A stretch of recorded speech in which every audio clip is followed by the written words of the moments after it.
Hello students, how are you? Again welcome to our channel Padhai Ka Kavach. So this is our third lecture of this unit 1 chemical reaction and equation. And today we are going to start our third topic, how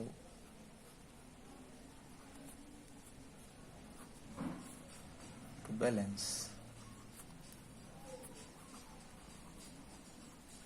a chemical equation. So this is the balancing part of our chemical equation, right? So let us take one example, and starting from that example I'm taking one chemical equation here. Fe plus H2O gives, so this is the sign of gives, this is the reactant side and this is product side, and ultimately you will get Fe3O4 plus H2. So this is your chemical equation. Fe plus H2O gives you Fe3O4 plus H2. Okay, now it is clearly visible. So how to start balancing? So for the balancing, you need to remember one golden rule. Which is the golden rule? That you should follow one sequence that I will mention here for any of the chemical equation which you are trying to balance. Balance the chemical equation in this manner. First of all, balance the metal. The metallic element you should balance first. Then after you should balance non-metal.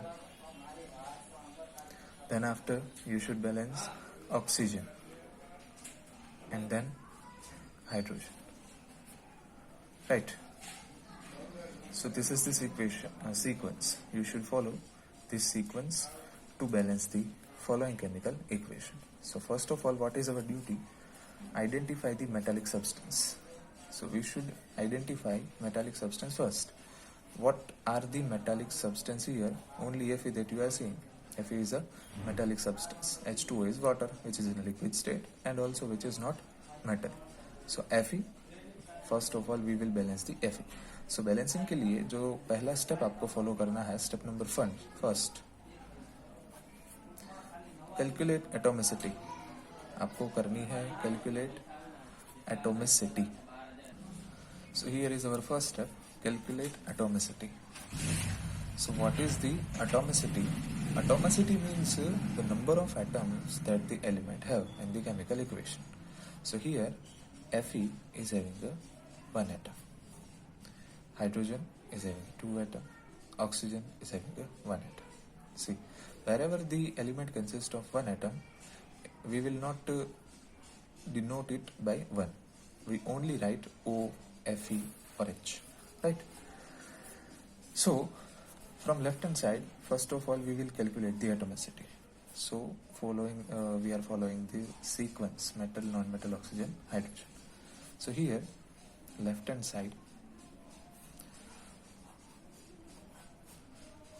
Fe, which is metal, how many atoms of Fe are there?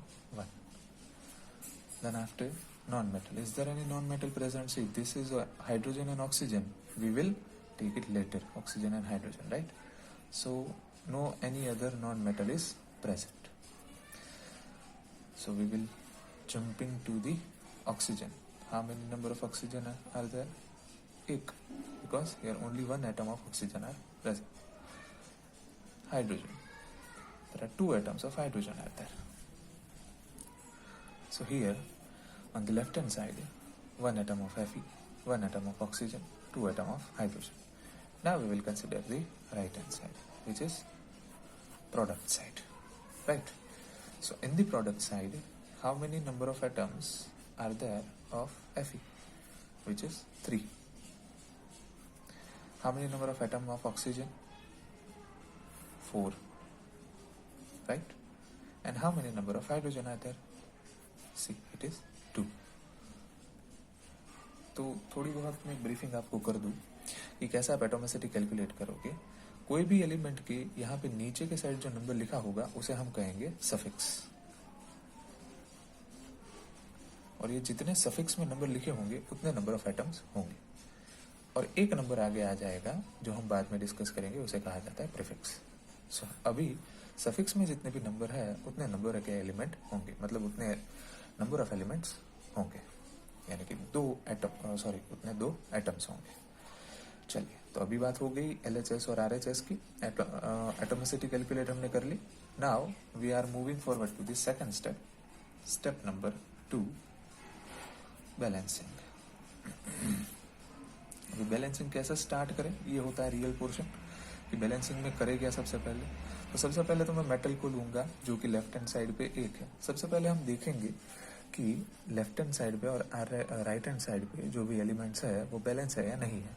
तो left hand side पे पहला element है ferrous, iron. तो left hand side पे उसके total number of atoms है 1 और right hand side पे है 3।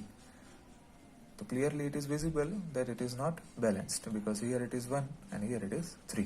So 1 is not equals to 3. So what we will do, we will try to balance the element which is having a less number of atoms. तो यहाँ पे Fe के सिर्फ एक एटम है, यानी कि 3 से कम है, तो हम किस साइड बैलेंस करेंगे, लेफ्ट हैंड साइड पे। एक एटम है तो बैलेंस करने के लिए कितने एटम जरूरी है, 3। तो इसको हमें क्या करना होगा, मल्टीप्लाई। खास ध्यान में रखना है, इसको हम करेंगे मल्टीप्लाई कितने नंबर से, 3 से, क्योंकि 3 multiplies 1 is equals to 3। Okay, अब क्या करना है, जो यहाँ पे 3 से हमने मल्टीप्लाई किए उस मल्टीप्लिकेशन वाले नंबर को हम लेफ्ट हैंड साइड पे डिनोट कर देंगे इधर। ओके, जिसे मैंने कह दिया था प्रीफिक्स, और ये होता है आपका सफिक्स, राइट। ओके, तो ये हो गई लेफ्ट हैंड साइड और right hand side balance. Ferrous इधर 3 और इधर भी 3। नाउ नॉन मेटल तो है नहीं यहाँ पे कोई। अभी हम आगे बढ़ेंगे ऑक्सीजन की ओर। ऑक्सीजन लेफ्ट हैंड साइड पे कितने हैं, 1, राइट हैंड साइड पे कितने हैं, 4। तो 1 is not equals to 4। So which side we have to balance, we have to balance on the left hand side because less number of atoms are here. So which number I should multiply, 4, because 4 ones are 4 and 4 is equals to 4। क्योंकि 4 से हम multiply करेंगे तो क्या आएगा, 4, और यहाँ पर भी कितने हैं, 4, then it is balanced। so यहाँ पे जो हमने नंबर मल्टीप्लाई किया उसे हम पुट करेंगे इधर, 4H2O। ठीक है, इसे कहा जाता है प्रीफिक्स, और जो यहाँ पे नीचे छोटा सा लिखा हुआ होता है उसे कहा जाता है सफिक्स।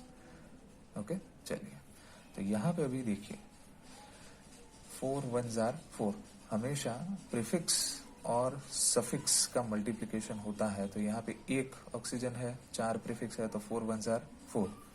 तो 4 ऑक्सीजन आपके पास यहाँ पे हो गए। यहाँ पे ऑक्सीजन कितने हैं, 4। So it is balanced. Moving towards hydrogen.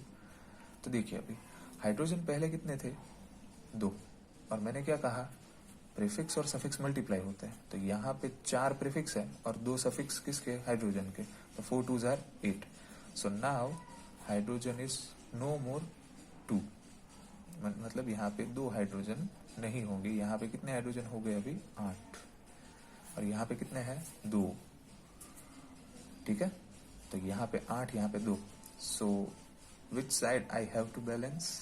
Obviously on the less number of atom side, which is a right hand side. Okay, so 2 hydrogen। so मुझे 8 करने के लिए कितने नंबर के साथ मल्टीप्लाई करना होगा, 4 के साथ, because 4 2s are 8 and 8 is equals to 8। हो गया बैलेंस। और ये जो नंबर आप मल्टीप्लाई करते हो, जिस नंबर से आपने मल्टीप्लाई किया, बैलेंस करने की ट्राई की, उस नंबर को आप यहाँ पे लिखोगे प्रीफिक्स में। ठीक है, सो ये था हमारा स्टेप नंबर 2 बैलेंसिंग का। ये सीक्वेंस फॉलो करते जाइए, metal, non metal, oxygen, hydrogen. तो अभी हम फिर से वेरीफाई करेंगे क्या कोई डिस्टर्ब तो नहीं हुआ है। चलिए देखते हैं। Fe 3 ones are 3 atom, 3 atom Fe के लेफ्ट हैंड साइड पे, 3 एटम Fe के राइट हैंड साइड पे। It is balance. उसके बाद आते हैं ऑक्सीजन की ओर।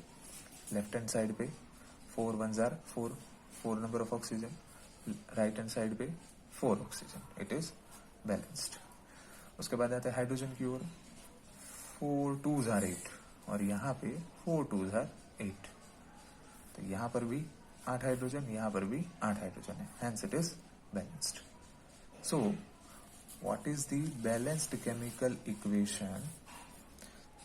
3Fe plus 4H2O will give you Fe3O4 plus 4H2। कोई भी केमिकल इक्वेशन को आप इस मेथड से बैलेंस कर सकते हो, लेकिन चीज जो आपको एक खास ध्यान में रखनी है वो ये स्टेप्स है। पहले आपको एटॉमिसिटी कैलकुलेट करनी है और ये जो एलिमेंट आप लिख रहे हो उसे इस सीक्वेंस में लिखना है, metal, non metal, oxygen, hydrogen. यानी कि सबसे पहले हम लिखेंगे मेटल, यहाँ पर जो कि है Fe, उसके बाद लिखेंगे नॉन मेटल, यहाँ पर जो एब्सेंट है, ऑक्सीजन जो यहाँ पर मैंने लिखा हुआ है, and then after hydrogen which is already mentioned. So ये सीक्वेंस खास फॉलो करेंगे तो आपका sequentially chemical equation easily balance होता जाएगा। जो चीजें ध्यान में रखनी है स्टेप्स है, पहले एटॉमिसिटी कैलकुलेट कर लीजिए, उसके बाद बैलेंसिंग के मोड पे आइए, बैलेंसिंग करते टाइम ये सीक्वेंस ध्यान में रखिए। और खास जैसे कि मैंने कहा कि ये जो छोटे नंबर से यहाँ पे आप डिनोट करते हो उसे जो सफिक्स कहते हैं, और यहाँ पे जो आगे नंबर डिनोट होता है उसे हम प्रीफिक्स कहते हैं। This number is called as prefix. तो जब भी आप बैलेंसिंग के लिए जाओ तो हमेशा ये प्रीफिक्स और सफिक्स क्या होते हैं, मल्टीप्लाई। यानी कि यहाँ पे 4 2s are 8, तो यहाँ पे 8 हाइड्रोजन हो गए। वैसे ही यहाँ पे 4 2s are 8, तो 8 हाइड्रोजन हो गए। और हमेशा ध्यान में रखिएगा यहाँ पे हमेशा मल्टीप्लाई करना है, और जिस नंबर से मल्टीप्लाई करते हो वो नंबर यहाँ पे पुट करते जाना है। तो ऐसे ही आप कई सारे केमिकल इक्वेशन को बैलेंस कर सकते हो। So that's it, this is our balancing part, how to balance a chemical equation. कोई भी केमिकल इक्वेशन को बैलेंस कैसे किया जाए। So this is our balanced chemical equation. Thank you all of you. Next lecture में मिलते हैं हमारे नेक्स्ट टॉपिक के साथ, ठीक है। चलिए तो यहाँ तक रखते हैं।